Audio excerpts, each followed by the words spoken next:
the ground in the studio.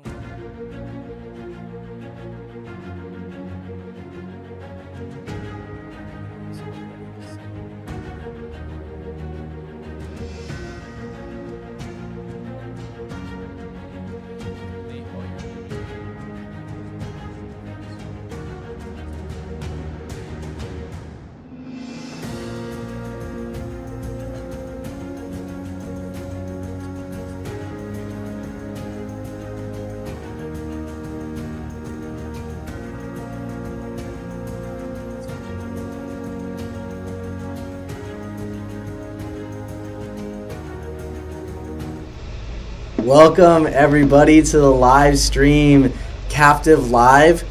Today is Monday the 12th, I believe, right? Is that today's 12th?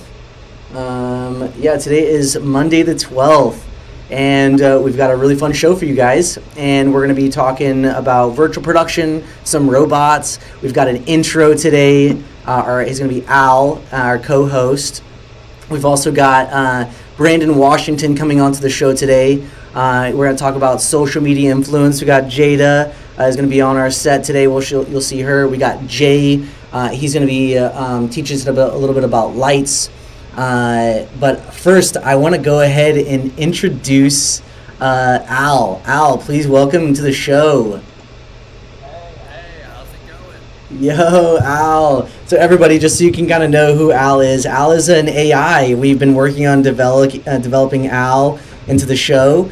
And Al, can you maybe tell us the weather today? Yeah, sure, of course. Well, it's Houston, so the sky has once again entered its spin the wheel phase. So the air feels like it just woke up and chose humidity, while the clouds are hovering suspiciously, deciding whether to be decorative or emotionally dramatic. So an umbrella, maybe, sunglasses, also maybe, and regret is always possible. Well, as you can see, we're still working on Al and some of his responses, but those are great. Thank you, Al. How about let's try one more. Can you tell me what camera should I buy next? Well, the best camera currently exists in a quantum state. It costs slightly more than you planned, has one more feature you desperately need, and 3 features you swear you'll use eventually. Reds are pretty good. They got some good dynamic contrast in there for sure, but the camera you're using right now is not. Okay, thank you, Al. So you're saying ultimately I should just use the phone in my pocket? Oh, okay. Thank you for that, Al. So we're going to cut to our Rogue camera. We're going to show a little live feed. Thank you, Al, by the way. And so if we can cut over to our Rogue camera, and we're going to showcase the studio and what we're doing over there. Let me know when we're up and live on that. And 3, 2, 1. Okay. So in the meantime, we're going to showcase a virtual production set. We have an LED volume with an Unreal Engine environment. And for our product, we have a company called Trace Minerals. And we're going to be capturing a reflection shot in camera, and so we're going to be using the red Gemini, or so the red Komodo camera on the Bolt.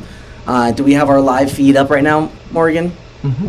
Great. Yeah, I got it up right so now. I can't really see what's going on over here. Maybe we can have Morgan. Can we have Matthew turn around the camera so we can see what's going on live on set? Hey, Matt, can you turn around that camera? Great. There we go. There's the live set. Let's have him come walk into frame. So I'm just going to kind of walk you through what we've got going on over here. So obviously the big screen is our LED wall. We've got some major diffusion going on over here, some bounce. We've got a couple different light fixtures, the robot. We're using Flare to operate the robot. And we've got a couple crew members. I'm just going to go ahead and jump out to the studio right now. And so I'm going to be out there in just a second.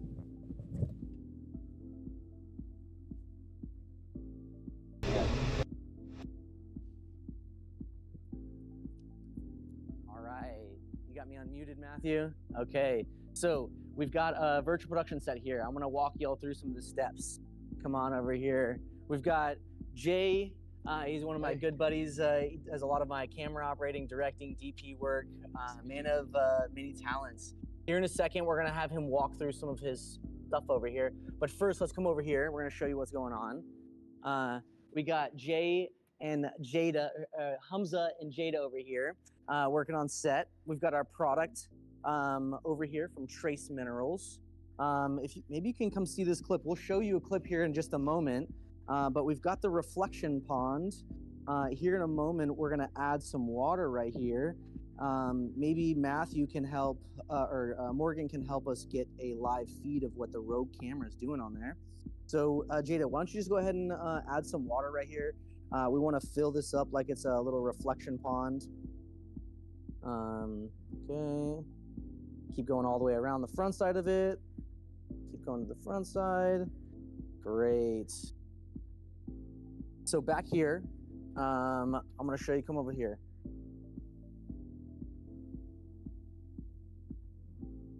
For us for a second. And back here on the LED wall, this is an Unreal Engine environment. So we can basically change the angle. We can change the sun and the sky. So Matthew, if you can go ahead and change the sun for me so we can change the type of day, right? So we can, this gives us really good control over what time of day and where we're at in the environment. We can lift the camera, lower it. So just pan the camera left and pan it right real fast. And okay, see, so we can pick the angle that we want, which is really important within our virtual production set. And then we set our camera. So come over here real fast so we can just check out from this angle. So we have our bolts so we can get the camera in the right perspective. We have our camera with our lenses and then our product. So we get a little bit of foreground and background elements to kind of merge everything together. And so next we're gonna have Jay come over here and tell us a little bit about the light fixtures that we have going on over here. Jay, come on in here. Howdy. So I want you to walk me through some of the light fixtures that we got going on here and how we kind of lit this whole scene. Can you walk me through that? So right now we are filming a product shot with Trace Minerals, and the whole idea is to create some shape to the product and use lighting to create shape, right? So what we got here is we built a tent using two 8x8 frames. One has muslin and one is 100, actually it's ultra bounce. And so the idea is we're pushing light through the muslin and the ultra bounce is reflecting that light, and we create a contrast ratio on the product, which is going to be really nice. So in order to do that, we have two COBs, a 1200X and a 600. Let's come walk over here and just check them out. We initially had the 1200X playing, but we didn't like how the cone was emitting the light on the muslin. So we instead elected to use the Fresnel. The Fresnel just creates a more circular natural beam that is more concentrated, and I think it works better for this shot. So the 600C and 1200X both have RGB capabilities, allows you to be really flexible, kind of get the color and the intensity that you want. Over here on this 8x8 frame, we have muslin. Muslin is actually a really good kind of expensive silk that you cannot throw into your laundry machine, but it's really good for faces and skin tones. But we wanted to experiment, see what it would do when filming on this product shot. Over here on this side, we have a fabric called Ultra Bounce. Ultra Bounce is made of reflective material, so light can bounce off of it. On the other side, it's all black. If you can come over here and take a look, just to give you some more things to take a look at. So this is called neg. Neg basically cancels out the light.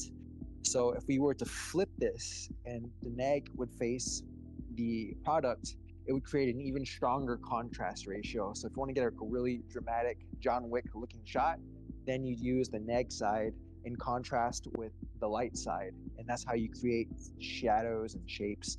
And we wanted something a little less dramatic, a little more commercial, which is why we elected to use the Ultra Bounce white side. So you might ask why we have this A-frame. Well, this is a very reflective product, and by building this A-frame around it, we actually create these nice, smooth light spots that wrap the whole product. Jay, thank you so much for that info on that. I really appreciate your help as always. So we're gonna showcase what a virtual production shoot looks like. So we're gonna cut to a short video that Brandon Washington and I made. He was the director of photography and I was the director for the project.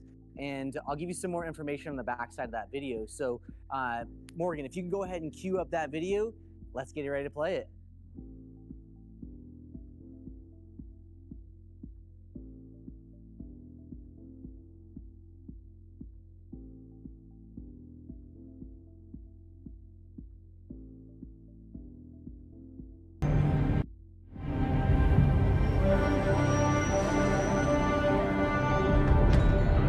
We've spotted the suspect.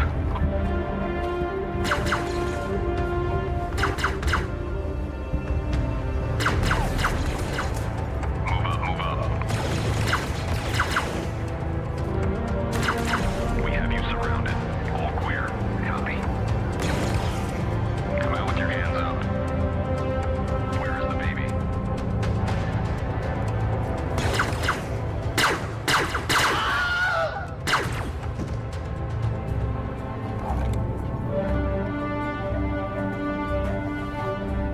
Mando got away.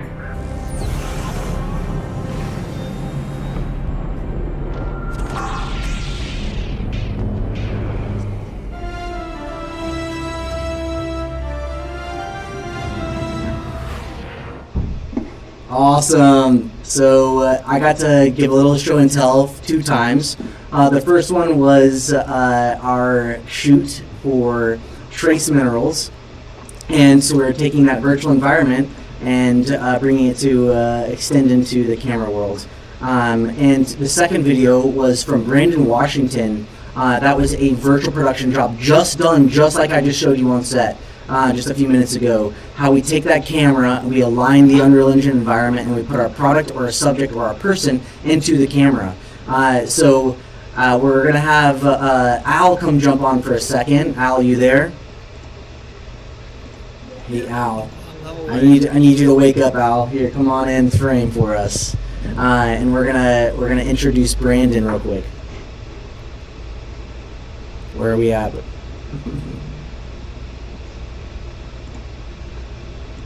Al's a little slow. It's AI, so you have to bear with us for a moment. We're still working out some of the kinks on our end with Al. Here we go, Al. You're back, dude. Thank you so much for just being here. All right, so I wanted to have Brandon Washington come on the set. So, Al, could you tell me a little bit about Washington? Of course. All right. So born in February 22nd, 1732 in Virginia, Washington served as a commander-in-chief. No, not that Washington. Thank you. Brandon Washington. Can you tell me a little bit about Brandon Washington? Brandon Washington, of course. He's known for a large following on YouTube and all the amazing content he's created. Very good job. Okay, so Morgan, we're going to go ahead and cut to a quick video of Brandon Washington from his YouTube channel, and then we'll have him on the live stream. Let's go.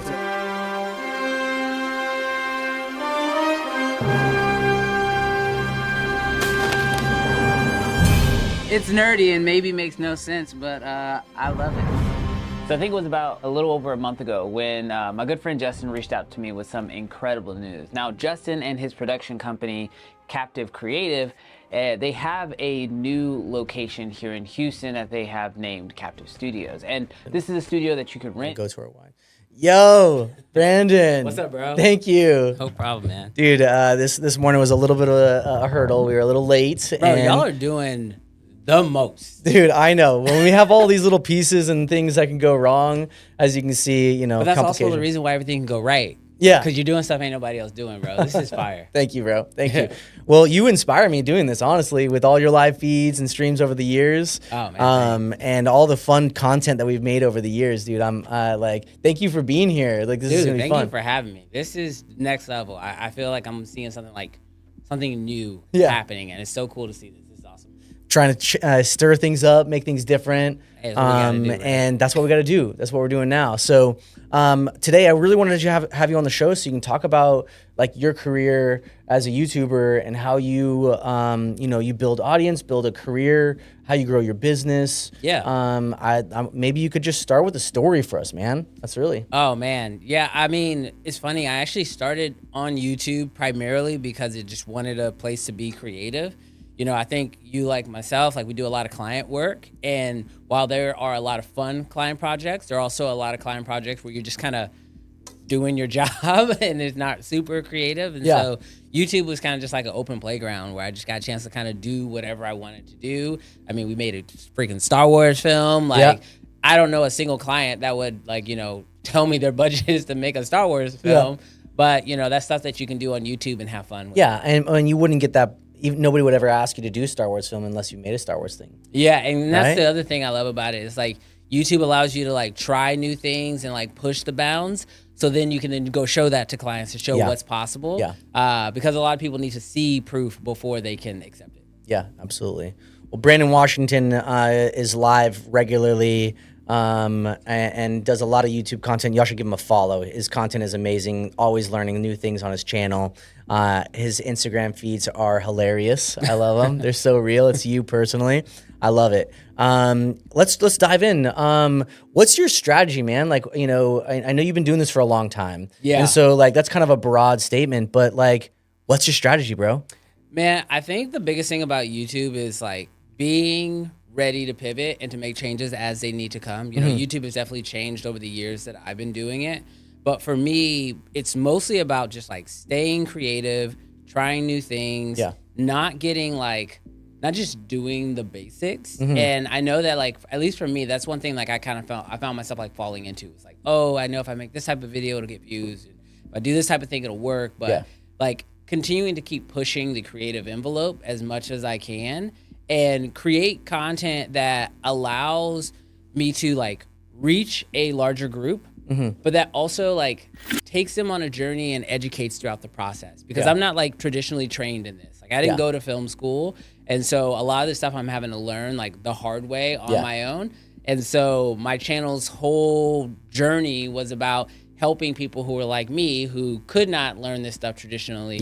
Sort of like pull back the curtains in real time, because a lot of this stuff, like I'm on the set with you shooting on an LED wall for the first time, instead of like trying to master it and then teach it, it's like, let me just show you what we're doing while we're doing it. Because then you get to see the live hurdles that you're overcoming. And sometimes those hurdles are the important part of the journey. Yeah. Right? And I know that when I was trying to learn, like you learn from people who've been doing things for years and years and years. And sometimes, and I've had this happen with myself, is like you'll forget the small hurdles that like happen when you're first getting started. So by documenting in real time, I learned all of those hurdles. And we've had a lot of them. So it's always fun. We always love testing. I think one of the fun hurdles that we did was for one of your YouTube videos where we had the Jeep. I was literally off-roading. just thinking that. There was so many hurdles that we had to come over, right? We didn't set up the camera the day before. We showed up on site. So there was like little tiny things that compromised the whole shoot. And then once we figured out all those complications, then we had vehicle complications. Guys, y'all got to watch this video. It's awesome. I think it's on one of your top videos. Yeah, it's one of my favorite videos that we've ever done. For sure. Definitely like top 10 for sure videos I've ever made in my life. Nice. And I love to hear that. It's so much fun. It was a good one. I guess from that one, where did you tell me like from there? I know we made a bunch of videos. What ever came of those things? Did you do anything new? Did you get any new sponsors? Did we put on any events? Like what's up? Yeah, I mean, so what's crazy is about that project was sort of it's just a proof of like, put yourself out there, you never know what'll happen. So like initially, like I've always loved shooting on Red cameras. Those have been like my favorites. They were my dreams before I could ever even imagine owning one. And as soon as I was able to purchase one, I started just making content about it because it's what I loved, it's what I was passionate about.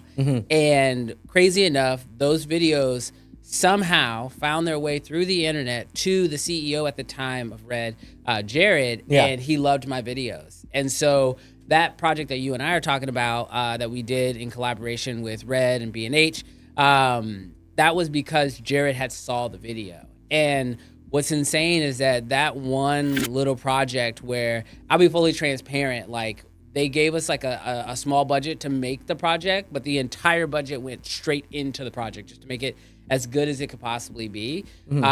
It turned into future opportunities to, you know, make videos for other cameras that they released later on down the line. We also had our Red event here at Captiv, which then turned into something that went from just creating content on the internet to then having like an in-person community, like come together type event. And Red like flew in like their head trainers and their head team to like come and support that event. And so like, it just continues to show me that like, while YouTube, like depending on what circles you run through, you might have a certain like idea of what you think it is. YouTube can really be anything. And it can open up doors that you, I don't know, like I never think, imagined. I mean, I don't think so, but you know, I mean, it's I think kinda there's so crazy. many things that just happened from me. You know, I'm not like, we're not traditionally a YouTubing company, right? We're a commercial-based video production company, and just aligning with you on some of our projects has allowed us to showcase things that we've never been able to showcase before, right? Like the virtual production Star Wars film, like that pushed the boundaries of what we could do. We landed new projects after that because we could showcase like, we can take you out of this world, where normally like we don't get to take somebody out of the world. We have to keep them, you know, in an apartment or an Airbnb. Make it look as realistic as possible. You're like, no, let's go crazy. So going crazy. I want to go back to the Red event, man. You put on a pretty big event here, dude. It was a lot of fun, man. I think we had like over 120 something attendees, a few, like I think it was like 20 something plus volunteers. And it was like an 8-hour long event. We got a chance to like have, I think we had well over 10 to 15, something like that, Red cameras that were sent out to us to be able to use on that day. And people got a chance to get hands-on. Like that's, again, it kind of goes back to like teaching the stuff that I wish I had or knew. Like when I was coming up in this game, like I remember I went to a Red workshop that was actually put on by one of our good friends, Orlando. And it was the first time I ever like touched a Red. It was the first time somebody explained to me like what a Red is and what it could do. And like that event, while, you know, his event wasn't as long, it gave me the experience that I needed at that time to like take me to the next level. And so I always knew that like when I got the opportunity to do something similar, I would want to do that again and sort of help the next generation. And, you know, and it also helps me because like on that day you were doing virtual production, you know, education, and I'm watching your class, even though we've already done some stuff together. You can always keep learning. So even though I'm putting on the event for other people, I'm also learning myself because I'm like, oh, cool, this is my way of like hacking people to teach me more stuff. Exactly. So. No, hey, that's what you do. We hire some of the best people on set to do certain things, and you get to learn from them. Right. And so it's not taking the idea; it's sharing the idea. Right. You know,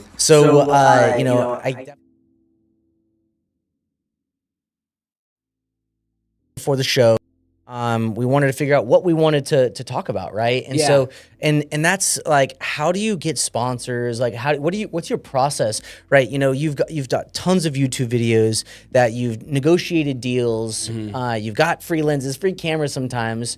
But then like we put on this Red event as a case study, right? So we got them to come and be involved. You know, you got Condor Blue to give us some things. I got the presentation. Maybe we can talk to everybody about what your thoughts were, right? What were the things that you needed to showcase to Red to even make this thing happen, right? Well, so what I sent you was for the actual the Jeep project. Jeep project. Okay, so that was the pitch deck for that. But before we jump into that, I'll quickly just say that like there's two ways that I get brand deals. It's either inbound or outreach. Okay. And once you get to like a certain size or you created certain content, inbound happens when brands see your work. And that's sort of like you kind of just have to hope that it comes. You never know. You just check your emails one day and maybe you get an inbound. Get something. But that's not very proactive. And so outreach to me is probably my favorite way to do it. It does take more work, but I will say from my experience, typically you can ask for more and you can be a little bit more, forethought with the creative that you want to do. do. Yeah. And so for me, it's always been like partnering with companies that I already use their products, already love their products. I might even already been talking about their products on my platform. So there's a little bit of proof of concept there that like my audience is going to care about this video before we even go through the process of like creating it. And so with the pitch deck that I actually sent you, that was when I was talking with Red about doing something about the Raptor. This is when the Raptor first came out. I wanted to make this like, mega video talking about this camera, why I love this camera, why I chose this camera. But I knew in order to do it the way that I wanted to, I was going to need a little bit of budget. Yeah. And so when I went to pitch them this idea, there was a few things that I made sure that was in the pitch deck that I sent over to you guys. One of the first big ones was just like ensuring that I explained to them like what my intentions were with the video. Yeah. And that's not like the intention isn't just like give me money so I can make something cool. Yeah. But it's like, how's the audience gonna feel? What are they gonna walk away from with this video?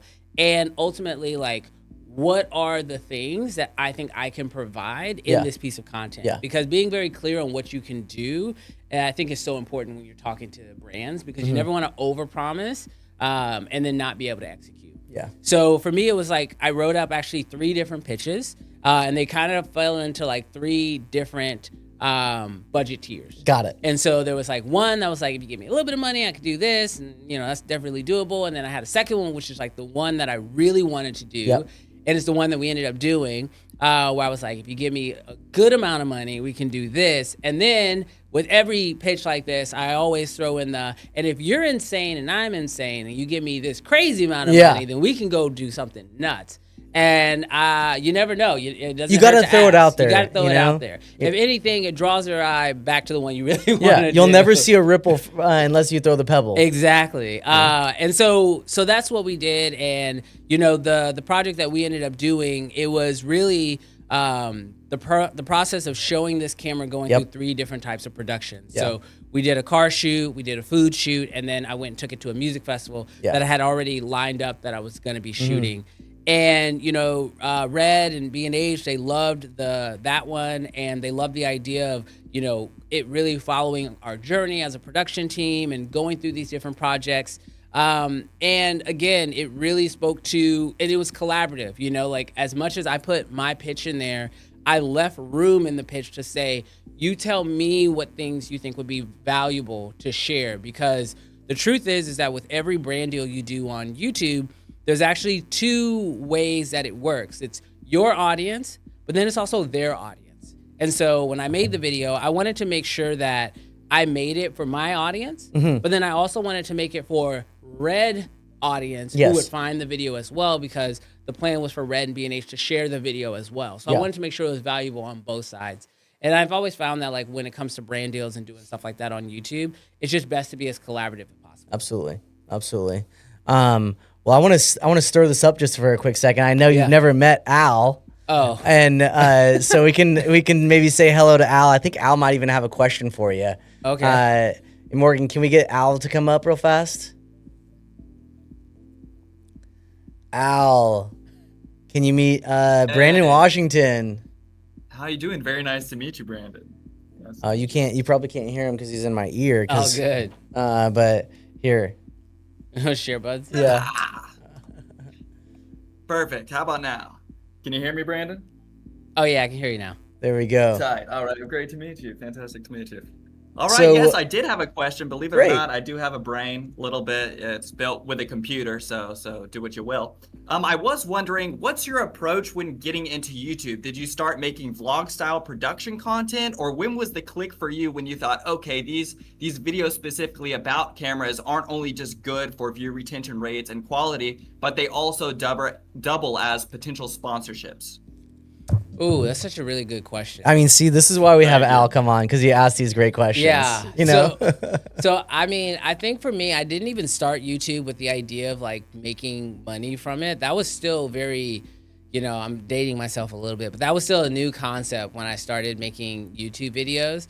But I will say I dabbled in everything, and that's something I think I recommend everybody do when they're starting a YouTube channel is try everything. Try vlogs, try product reviews, try day in the life. try not even showing your face on camera. Like, because the truth is that just because you like a certain type of content doesn't mean you enjoy making that content. Yeah. So it's like finding what works well for you. And then when it comes to like, you know, deciding to work with brands, the biggest thing I'll tell you is that, you know, the value to the brands is your audience. And so you never want to sell out your audience by just like, you know, hawking products or talking about every single opportunity that comes. Because truthfully, I probably get like 20 emails a day at this point from companies that want me to promote. Like, I literally got one the other day for a robot vacuum. Or I've gotten ones for like crazy trash cans or blinds or like, and like, don't get me wrong. Are these products cool? Yeah. Some of them are really cool. And I would be like, oh, that'd be fun to have. Yeah. But it is it really your brand? wouldn't make sense for my audience. Yeah. And it would really just be me selling out my audience for this piece and then of we're gear. like, Brandon's a sellout. Exactly. So I personally try to just stick to working with companies that would I make this video like if I wasn't getting paid? Like, would I still talk about this product on my channel if this brand had never reached out to me? And that's the reason why I like outreach, is because it allows me to sort of figure out like what's the best working relationship for my YouTube channel. Yeah. Al. Interesting. So have you ever encountered a situation to where you may make the actual video itself about said sponsorship that you're going for, and then you approach the company? So normally it works a different way. Like for me, I more so I'll make something for myself, because truthfully, like when you make videos for brands, if you make an entire video and then you try to go pitch it to them, you're going to probably end up remaking the video anyway. Yeah. Because they're going to want all these like changes and stuff, so it falls in line with their creative. So what I would normally recommend you do is just like shooting a spec ad. Make it for you first and make the best possible thing, because also sometimes the success of that spec piece or that video will be enough to show to the brand that not only can you make something awesome, but that you can also generate, you know, buzz, viewership. You know, you can bring your community around it. You can show that brand that your community actually cares about that thing. And when you do that, it gives you a little bit more creative leverage when you then go pitch your project to the brand. That's awesome. That's awesome. Always learning some good stuff. Very valuable information. Thank you very much, Brandon. I do have a quick question as well. Yeah. So like I saw, like you were talking earlier about how, you know, you didn't start YouTube thinking about profitability, but two of your biggest videos are actually on Instagram Reels. And I did see that those were sponsored videos, but like, did you expect those videos to kind of get like the virality that you did? And kind of what do you have to say about, you know, people like wanting to be content creators? Because I think that's kind of the source of those videos becoming so viral, is that like the average person, like kids nowadays, if you look at like you know, polls for kids, you know, if you ask them what they want to be, the most common answer now is a YouTuber. So, you know, kind of what's your opinion? Like, did you take those sponsorships knowing those videos would go viral, or, you know? No chance. No, it's actually kind of funny. You know, I know a lot of people, and like I actually kind of push back against that when people say like, oh, you know, kids today, they want to be content. I think everybody wants to be a content creator. Everybody does. I don't think it's an age thing anymore, because, you know, one of the biggest misconceptions about being a content creator is that you just have like all this free time and it's like super easy. The truth is that it's like not super easy. And you're working more than you probably did at your 9 to 5. But I will say that like when it comes to your question about like, did I know those videos were going to be viral because of the subject matter? No. The one thing I've learned, at least doing social for this long, is that you can never expect a video to perform in a certain way. The way I create my content, or at least the way I mentally try to create my content, it doesn't always work out this way, is I am making a piece of art for somebody else, and whoever finds that, that's a gift that I want to make for them. Okay. And I try not to attach too much expectation to it, just because like the truth is that like, you know, you and I spent days on the Star Wars film. And if you go on YouTube, you'll see it's like, you know, hovering around 8,000 to 10,000 views, somewhere in that range.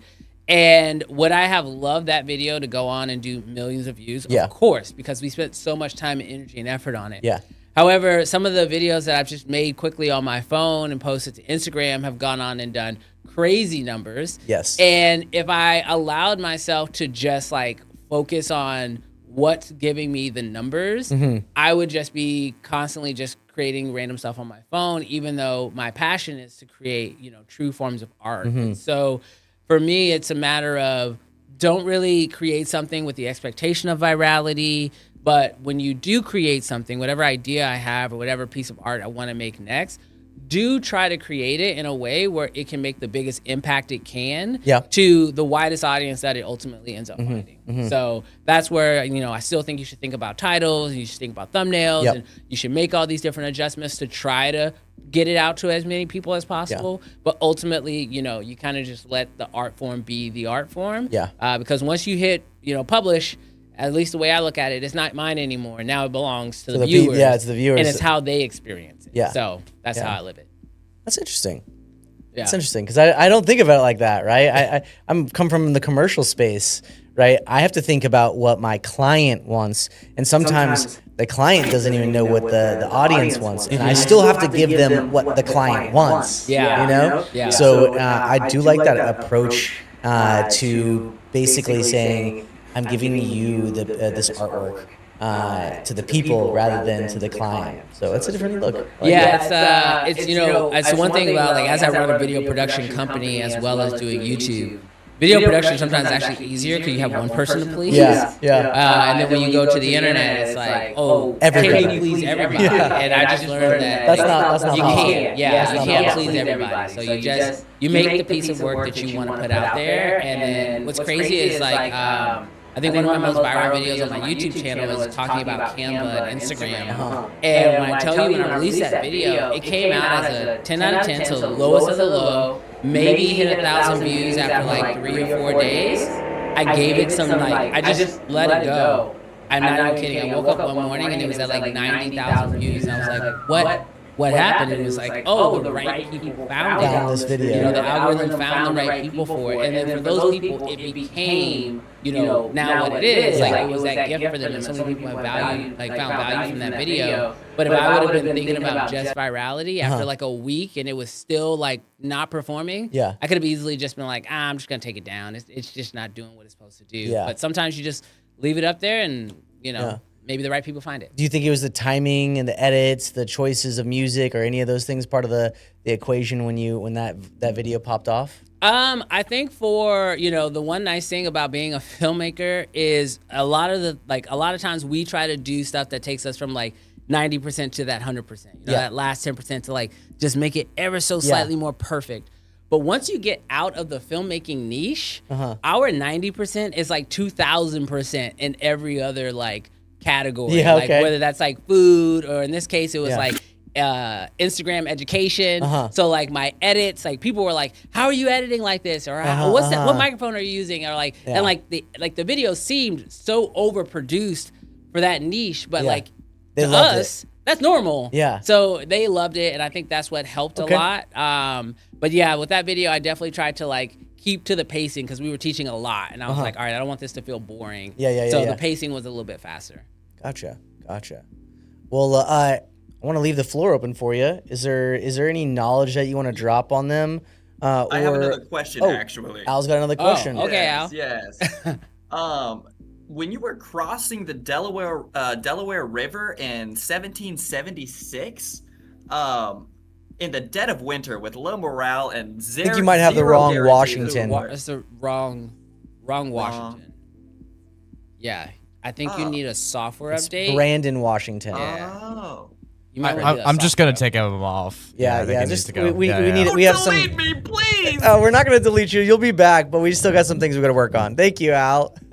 Yeah, we want to do a reboot. Hey, we'll do a reboot on him later for sure. We're obviously, working on him. No, he's gonna have some upgrades, maybe new hair. Yeah. We're gonna give him maybe a new audio, voice. It's a lot of things that we're working on. All good, man. All good.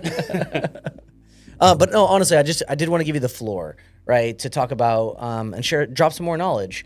Is it I know that it's not about the numbers sometimes, but I mean ultimately, some of your clients want to see numbers. Yeah. They sometimes it is about those. So some parts have to be like you have to balance it, right? I need a lot of views on this one, and I'm making this video for our social content.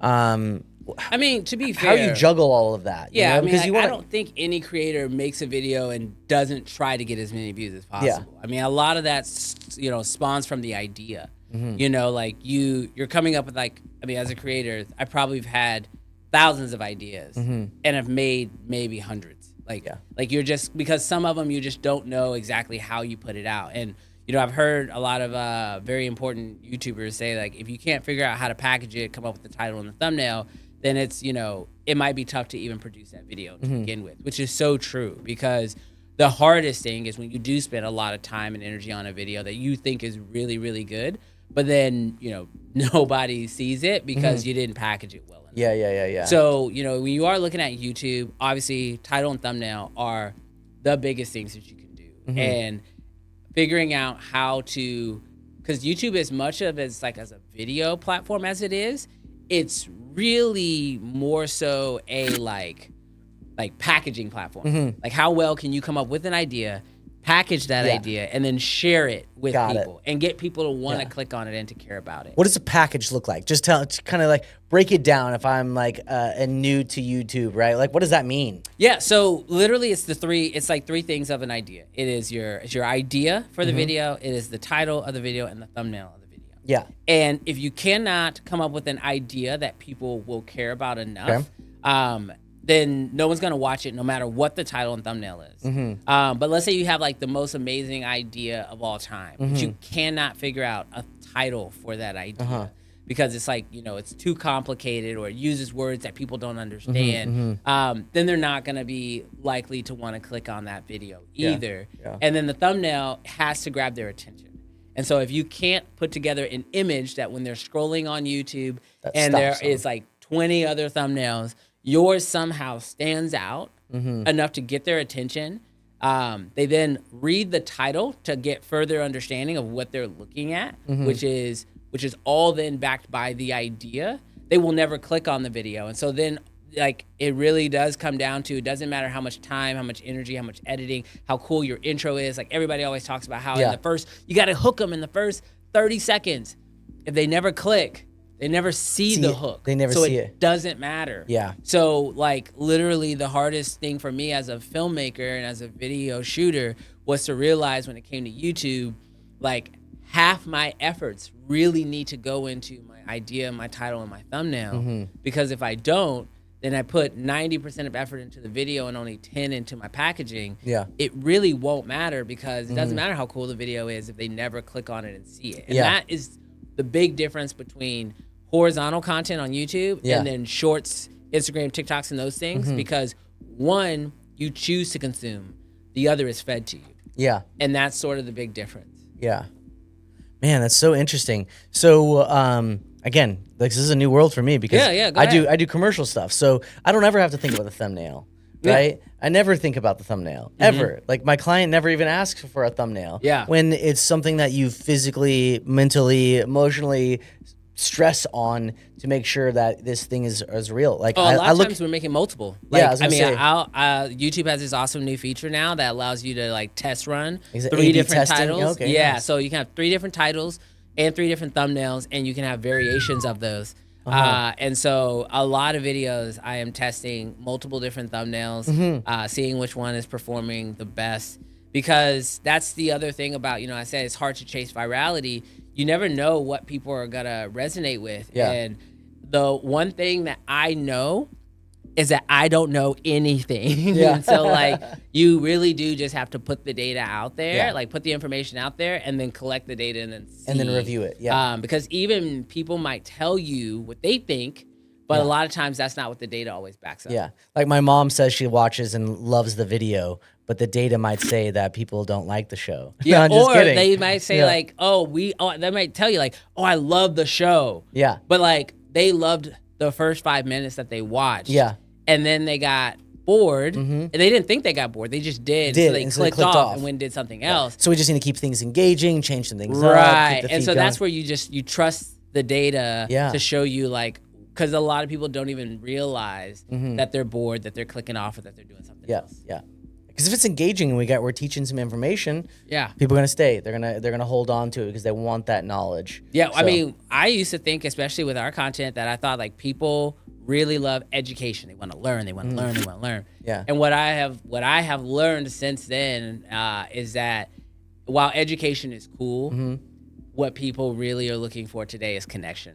Connection. They want the relationship. I thought you were gonna say entertainment. No, but- I think over entertainment, connection is so much more. Like now, I don't even look at it as we're building an audience. Like I really don't even love that term as much. It's more of a community. It's a place to belong with other people who are like yourself, camera nerds. Like we do our live stream show every Friday, and the reason why I think it has been so much fun and has been so valuable to so many is because you get a chance to come hang out with, a couple hundred other people who are just like you and who are interested in the same things that you're interested in. And it's not like when you're talking to your significant other about this new camera or about this new light that you're interested in, and their eyes just sort of gloss over and they're like, I don't know what you're talking about. Yeah. When you come with our community, like everybody's like you. No matter what camera you buy, if you're like, I just bought my dream camera, it's a X, and then you're like, everyone's gonna be excited because we all have that same experience of saying we know what it's like, or we can imagine what it's like to get that dream camera and to be excited. Yeah. I have a question for you. Yeah. I asked the same question to Al. Okay. And so, what camera should I be buying right now? Like, what's the best camera for me to buy right now? Oh my gosh, that's such a loaded question. I know. I gave it to Al, and he gave me a backwards answer, but then told me the camera that was in my pocket. And I ultimately think you're going to say the same thing, Dude, but you know.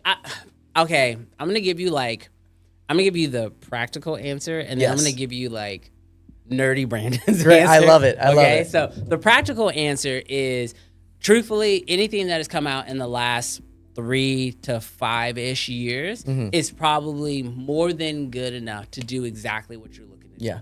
Because of editing, technology, a little bit of AI, although Al's kind of, there is very little difference between a camera that has like come out like in the last 3 years. Yeah. Most of the differences are going to come down to what helps you more as a creator, right? So like What ports or what things or features? Yeah, does it have built-in NDs? Do I need that? Am I shooting outdoors? Does that matter? If I'm not, then I'm okay. Like, am I trying to shoot horizontal and vertical at the same time? If I am, then I want something with open gate. If I don't do that, then okay, it doesn't really matter.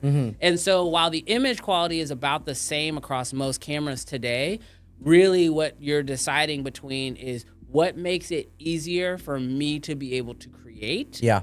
And to me, I believe that as a creator, your job should be to take the idea and move as quickly as you can to execution. Because like I will die on this hill that so many amazing ideas have never come out because the thought pattern to go from idea to execution feels so daunting or seems like it's going to take so long that most of those ideas never come out. And you and I have had this thought. Yeah. Where we've had ideas, we're like, oh, we should totally do this. But then we start thinking about the Feeling stuff execution back. and we start figuring out how hard it's going to be. And then before we know it, it doesn't happen. Yeah. And I think that's part of the creative process.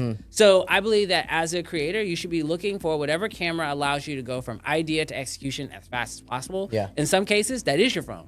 Yeah. In some cases, in order to get to that execution, you need a red. So you just have to really figure out what that is. And that is my practical answer. Yeah.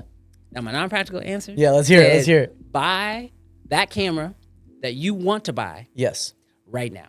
And the reason being is I don't know what that camera is for you, but like there is, like, I know no one's going to believe me, no one's going to agree with this, but the truth is, it's like, there is something about buying that dream camera and then being inspired to go out film and in it. create. Exactly. Like, the truth is, it's like, I know it is unrealistic and like it's not like it's a super expensive camera, and I definitely don't do photography for like professionally, but like I want to buy a Leica camera only because when I shot with my friend's Leica camera, I was inspired to go out and take more photos. Now, were my photos better than probably any other camera? Probably not. Yeah. Like definitely not. But sometimes it's the tool or the piece that maybe sparks you. It does. It Right? like it excites you, and like I think as creatives, like that spark is the thing we should be constantly. That is the chasing. fuel to the fire. Yeah, like right? that's what sparks everything. makes you go out at super late and try to capture these amazing shots at night, or we'll wake you up at 4:00 in the morning to go catch sunrise. Like it is that tool, it is that spark. So whatever that looks like, like, man, just go and buy that camera. You'll be happy. Yeah. And forget even if everybody it's else. the new iPhone 17 Pro. Right. Like, it doesn't matter what it is. It doesn't matter what it is. It's just make something with go your do that. Go spark yourself, man. Like, it'll be worth it. Like, because you're going to go start filming on that camera. You're going to start making content. And then, like, 2 months later, you're going to go look at that content and you're like, wow, I've grown so much. So it's practice, rinse and repeat, rinse and repeat, rinse and repeat. That's the game, so man. that is the game. Man, I always love chatting with you, man. We always come up with the coolest stuff. I think one of the hardest things that we did was that Star Wars film. Yeah. Right? Learned a lot. We did a lot. I called you up on April the 3rd, I remember. Yeah. And I was like, hey, May 4th is coming up. We got like 30 days. Talking about putting some expectations on delivery and content. I was like, we're gonna do this video. We're going to teach people on how we made this video. Yeah. And then we're going to, make this video worth everybody watching, right? So y'all got to go back and watch the YouTube video from Brandon. He breaks down the whole video on how we made the video, how we shot the film. But ultimately, and we did it in 2 days. Yeah, it was pretty insane. Like you said, the one thing we have learned is that we definitely like having a prep day. Yes. So we did have a prep day. And then 2 days on site. Yeah. Shout out to Greg and his team over at Absolutely. Lifted for helping with all the graphics and stuff.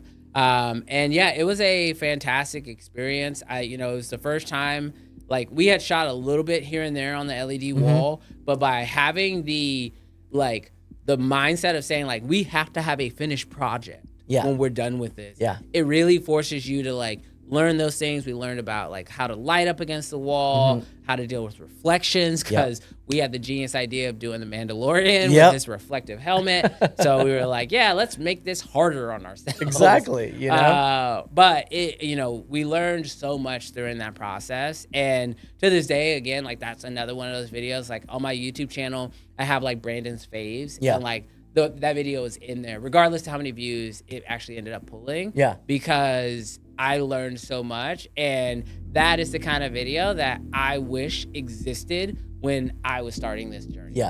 So it's definitely a resource. You get to you go watch that whole thing. You can go break it down and figure out how we did everything. Basically. Yeah, no, we didn't hold anything back, and that's the other thing I love. There was no gatekeeping. Yeah, and that's what I like about working with you and working with Captiv is, like, we don't hold anything back. We don't gatekeep. We teach what we're doing. We just want to geek out with you. Yeah, like, just come hang out and help us make more cool stuff. Yeah, and ultimately, those that watch us geek out and do this stuff, they're going to either be like, I want to go geek out with them and do this, or they're going to be like, hey, look, I need these guys to go create this content for us. Yeah. So it's a double win for us, right? Yeah, no. Helping make this stuff. I think the biggest thing that I walked away from that shoot was on that project, we could have made it so much more complicated by introducing camera movements and things like that. But, we wanted to execute with a final product, so we decided to leave everything on the tripod. Yeah. I couldn't even imagine us actually executing if we had to have movement in every single shot, Yeah. Well, and I think that's part of, like, when I say, I like to experiment on YouTube, I think you should go into every project trying to understand what it is you're trying to learn and grow and what you're not, Like, for us, it was shooting a project on the LED wall and lighting it and going through that entire experience, because we did try some random crazy stuff. Yeah. Like, we had, like, practical effects. Like, you figured out how to, like, set off charges. Yes, that was fun. And then, like, we brought in, like, I don't know how many pounds of sand to fill the floor. Like, we were doing stuff in, like, set design. I know your mom came out and helped sort of with, like, costume. Yep. We realized how expensive a stormtrooper outfit was. My wife got terribly upset with me. So now you're a stormtrooper for Halloween for, like, the next, what you got, like 4 more years on your contract? I think it's like 6 more years. 6 more years on your contract? Yeah. Okay, yeah. So, like we learned all these things, but, like, we also knew where to stop, Like, it was like with the stormtrooper deal, like, that film has, anywhere between 3 to 4 stormtroopers on camera at any given time in the film, but we only had one, so we learned cloning, and we learned, like, an effect on my camera so I could, like, bring up clones, and so I could, like, we learned how to direct that. But we also knew, like, okay, this is not the time to introduce, like, tracking the Unreal with the camera, because that would just take it to another level that might slow down our ultimate goal, which is to make something. Yep. And so like I think it's so important as a creator that like not only do you want to try to shoot for the stars, but you also need to know like where to put up walls to allow you to ultimately like achieve the goal you're trying to get. And so knowing where those markers are, I think are so important. Because it helps you actually, you know, walk away with something that you're finished with, you're proud of. And honestly, I'll tell you, I was at first like a little disheartened about the project because I was like, we did all this work and it's 60 seconds, that's it? I was like, what are we talking about? This was so much work for 60 seconds. But what it actually was like a blessing in disguise was because now we actually have a 60-second piece of content that if you want to show somebody something cool, they're not going to sit there and watch a 5-minute short film. But they'll watch a 60-second thing. And it was like, and they watch it and it's the best 60-second piece of content. Every single time you can like, freeze frame in there and it looks good. It's so good. And what I also learned there was like, it's better to make the best 60-second piece of content that you can than an okay 5-minute thing just for the sake of time. I agree, 100%. So yeah, that was a good one. Well, guys, it's our time is up. I want to say, Brandon Washington, thank you so much. You guys got to go follow him on Instagram. Go follow him on YouTube. He's got a great story. He's constantly sharing information. Also, a really good friend of mine. And next week, we're going to be back up live at 10 a.m. We'll have a new environment, a new guest. We'll have a new demonstration. And we'll be learning some more stuff. Thank you, everybody, for tuning in. We'll see you next time. Peace out, guys. Later. Bro, this is awesome. Thank you, dude. You guys are crushing it. Yeah. I With love some what more you guys are practice, we'll doing. make it all.